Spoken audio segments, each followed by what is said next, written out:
একটা মেয়ের অর্থনৈতিক স্বাবলম্বী হওয়া খুবই জরুরি তার পরিবারের জন্য, তার বাবা মার জন্য, তার নিজের জন্য। তো হ্যালো ভিউয়ার্স, আসসালামু আলাইকুম। আমি নীলা আপনাদের সবাইকে ওয়েলকাম করছি নতুন আর একটা ব্লগ ভিডিওতে। আর আজকের ব্লগ ভিডিওটাও অ্যাজ ইউজুয়াল প্রতিদিনের মতো আমি সাধারণ কিছু কথা আপনাদের সাথে শেয়ার করব। যদি কথাগুলো ভালো লাগে শেষ পর্যন্ত শুনবেন। তো কথা যেটা শুরু করেছিলাম সেটা দিয়েই বলি যে একটা মেয়ের অর্থনৈতিক স্বাবলম্বী হওয়া কতটা জরুরি।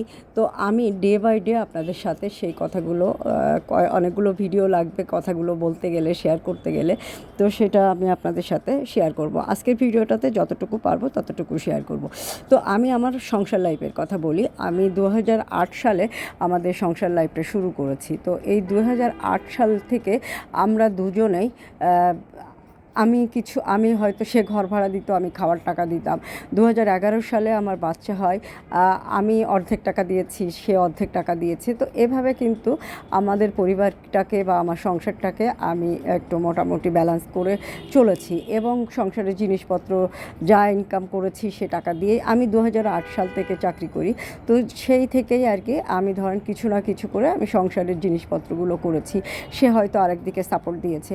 তো যাই হোক, এভাবে 2008 সাল থেকে চলতে চলতে 2014 সাল, তার মানে হচ্ছে 2006 বছরের যে সংসার লাইফ, এই সংসার লাইফে এসে আমি চরম প্রতিঘাতটা বা চরম আঘাতটা পেয়েছিলাম 2014 সালে। 2014 সালে 2011 সালে আমার মেয়ে হয়। 2014 সালে আমি ওর বাবার যে একটা ব্যবসা ছিল, ছোটো বড় যেটাই বলেন না কেন, সেই ব্যবসাটাতে প্রায় 28 থেকে 30 লক্ষ টাকা মার খেয়েছিলাম। তো তখন ওর বাবা অনেকটা দিগ্ভ্রান্ত হয়ে গিয়েছিল, কি করবে বুঝতে পারছিল না। বাট আমি তখন মাথা ঠান্ডা রেখে যেটা করেছি, আমার চাকরিটা আমি কন্টিনিউ করেছি। হ্যাঁ, চাকরিটা কন্টিনিউ করেছি। যে বড় বাসায় থাকতাম সে বড় বাসাটা ছেড়ে দিয়েছি, তারপরে আবার ছোট একটা বাসা নিয়েছি। তো এইভাবে করতে করতে ওর বাবা একটা বছর যে কিভাবে দিন কাটিয়েছে সেটা না বললে বোঝানো যাবে না, 1-2 বছর। তারপর থেকে সে টিকে থাকার লড়াইয়ে অনেক কিছুই করেছে। হয়তো সে খুব বেশি ভালো কিছু করতে পারেনি। বাট এখন 2024 সাল, হ্যাঁ 2024 সাল, এর ভিতরে একটা লম্বা সময় পার হয়েছে, প্রায় 10 বছর। তো আমি একটা মেয়ে হয়ে ঢাকা শহরে বুকে আমার মেয়েকে পড়াচ্ছি ক্লাস 1 থেকে, এখন ক্লাস 6-এ পড়ে।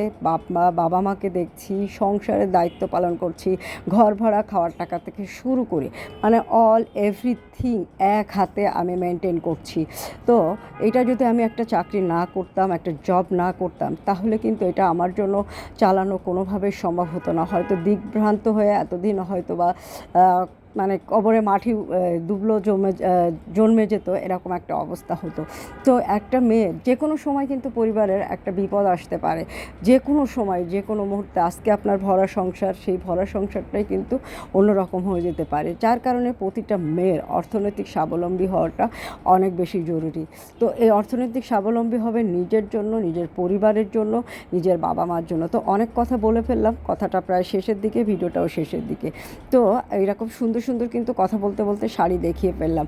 চমৎকার সুন্দর এই শাড়িগুলো পেয়ে যাবেন অদ্রি ফ্যাশন অ্যান্ড লাইফস্টাইলের পেজে। তো শাড়িগুলো ভালো লাগলে ঝটপট করে স্ক্রিনশট নিতে হবে।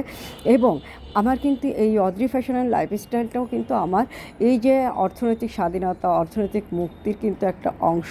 এটাকেই আমি কন্টিনিউ করার জন্যই কিন্তু চাকরির পাশাপাশি আমি এই বিজনেসটাকে আবারও আগলে ধরেছি এই কারণ আমাকে এখনও অনেক বেশি দায়িত্ব পালন করতে হবে। দায়িত্ব পালন করতে হবে বাবা মার, দায়িত্ব পালন করতে হবে সন্তানের জন্য, দায়িত্ব পালন করতে হবে নিজের জন্য। যার কারণে কিন্তু এই নিরবচ্ছিন্ন পরিশ্রম আমি করে যাচ্ছি। তো এই পরিশ্রমটা প্রত্যেকটা মেয়ে যদি করে, সে আসলে সবাই কিন্তু অর্থনৈতিক স্বাধীনতা পেয়ে সংসার ভাঙার কিন্তু চিন্তা করে না। সংসারটাকে ধরে রাখার চেষ্টা সবাই আমার মনে হয় কম বেশি শেষ পর্যন্ত করে। তা আমার জায়গায় যদি অন্য কোনো মেয়ে হতো কী করতো আমি জানি না। বাট আমি ধৈর্য ধরে সব কিছু মোকাবেলা করে যাচ্ছি, এটা আমার অনেক বড় একটা ক্রেডিট। তো অনেক কথাই বললাম, বলতে বলতে কিন্তু সুন্দর সুন্দর শাড়ি দেখে ফেলছি। তো শাড়িগুলো পছন্দ হলে স্ক্রিনশট নিয়ে আমাদের পেজে ইনবক্স করবেন। চমৎকার সুন্দর শাড়ি নিজে পরবেন, সময় সুযোগ পেলেও অন্যকে গিফট করবেন। তো আপনারা ভালো থাকবেন, সুস্থ থাকবেন, আমার পেজের সাথে থাকবেন। আমার ভিডিওগুলো যদি ভালো লাগে লাইক, কমেন্ট, শেয়ার দিয়ে সাথে থাকবেন এবং অবশ্যই অর্থনৈতিক স্বাধীনতার জন্য চেষ্টা করবেন। নিজে অর্থনৈতিক স্বাধীনতা আসলে অনেক কিছুই করতে পারবেন। তো আল্লাহ হাফিজ।